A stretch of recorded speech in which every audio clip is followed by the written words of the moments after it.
Clay Holmes, he's getting the start tonight. He's one of 3 pitchers that you're looking to get right. Shota Imanaga, Matthew Boyd as well, but you're starting with Clay, aren't you? The main theme here I want to point out is I just think September for the staff is going to be very, very important to give the front office and everyone on the team a read of who are the game 1, 2, 3 starters heading to a 3-game potential wild card set. The velo's down ever so slightly here on the sinker. Now, Taylor McGregor got some good reporting about how this is due to some confidence in the back leg. That's the one that he broke on the line drive. So we see that's not shown on this board. The extension's down a little bit. His sweeper whiff rate's really dropped off.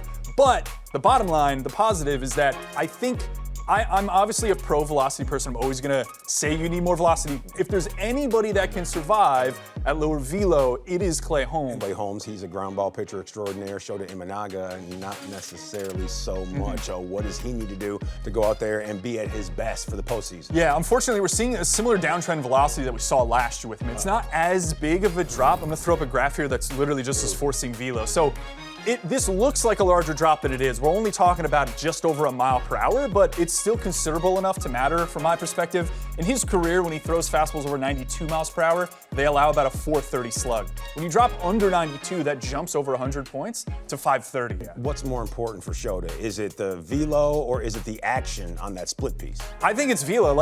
He's a very simple pitcher in a way. He's like the lefty version of Gossman, where it's four seam and it's split. And he throws some breakers to lefties and such. But for him, it's really about velocity. We've seen some of the targeting to get him up in the zone.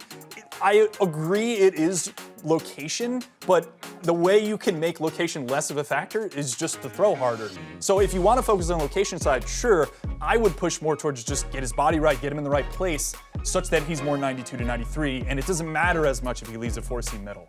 Matthew Boyd had a crazy high in-zone whiff rate at the beginning of the season, but since then, things have tapered off just a little bit. How does he get that good feeling back?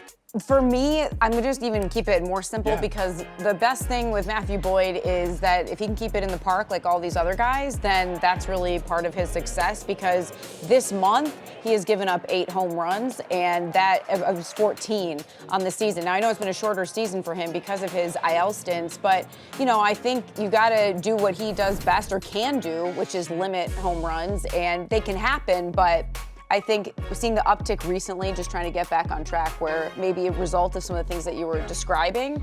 But I always, that's the first thing with this staff that I think you can look to that if you want to see some improvement. Game 1 postseason starter, Boyd, Schultz, or Clay? Who are you going with?